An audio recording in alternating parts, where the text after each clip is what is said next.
We did not organize an event. We created opportunities.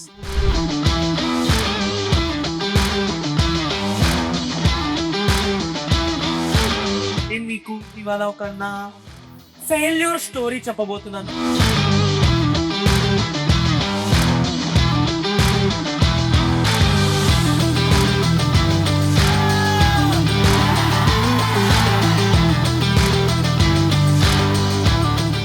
Hello, my name is Jeshwant Korlepelli. I am currently serving as President of Entrepreneurship Development Club at NIT CDU. I am BTech first year. ఒక రోజు మా కాలేజ్కి flash shoot creators వచ్చారు. So మేము వాళ్ళ దగ్గర నుంచి Karthik number తీసుకున్నాము. కార్తిక్ కాల్లో మాట్లాడి ఓకే నేను ఇప్పుడు బయట ఉన్నాను, so after my clients meeting అయిపోయిన తర్వాత మనం డేట్ ఫిక్స్ చేసుకున్నామని కార్తిక్ చెప్పాడు. సో అలా అని వెయిట్ చేసాము. కొన్ని రోజుల తర్వాత అపార్ట్మెంట్ బుక్ చేసుకొని కార్తిక్ దగ్గరికి వెళ్ళాము, జూబ్లీ హిల్స్ ఆఫీస్కి. సో అక్కడ ఏం చేసామంటే ఇక్కడ కొత్త interesting part. So Karthik company వచ్చేసరికి flash shoot. So flash shoot ఏంటిది, ఒక ఫాస్ట్ కంటెంట్ క్రియేషన్ యాప్. వాళ్ళ కాన్సెప్ట్ షూట్ ఎడిట్ డెలివరీ.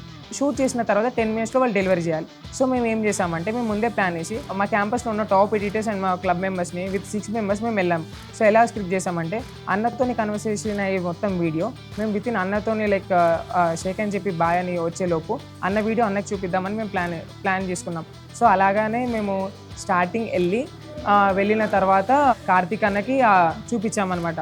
ఏంటిది అన్నతో కన్వర్సేషన్ అయ్యే వీడియో మేము ఎండ్ అయ్యేసరికి అన్న కాన్సెప్ట్ అన్నకే చూపించాం. సో ఇక్కడ ఏమైంది, అన్న ఇంప్రెస్ అయ్యాడు. అక్కడ ఇంప్రెస్ అయ్యి మేము ఆఫర్ అనేది అన్ననే ఇచ్చాడు. ఫస్ట్ ఆఫర్ వచ్చేసరికి 13 NI ATENSని డైరెక్ట్గా ఫ్లాష్ షూట్కి హైర్ చేసుకున్నారు.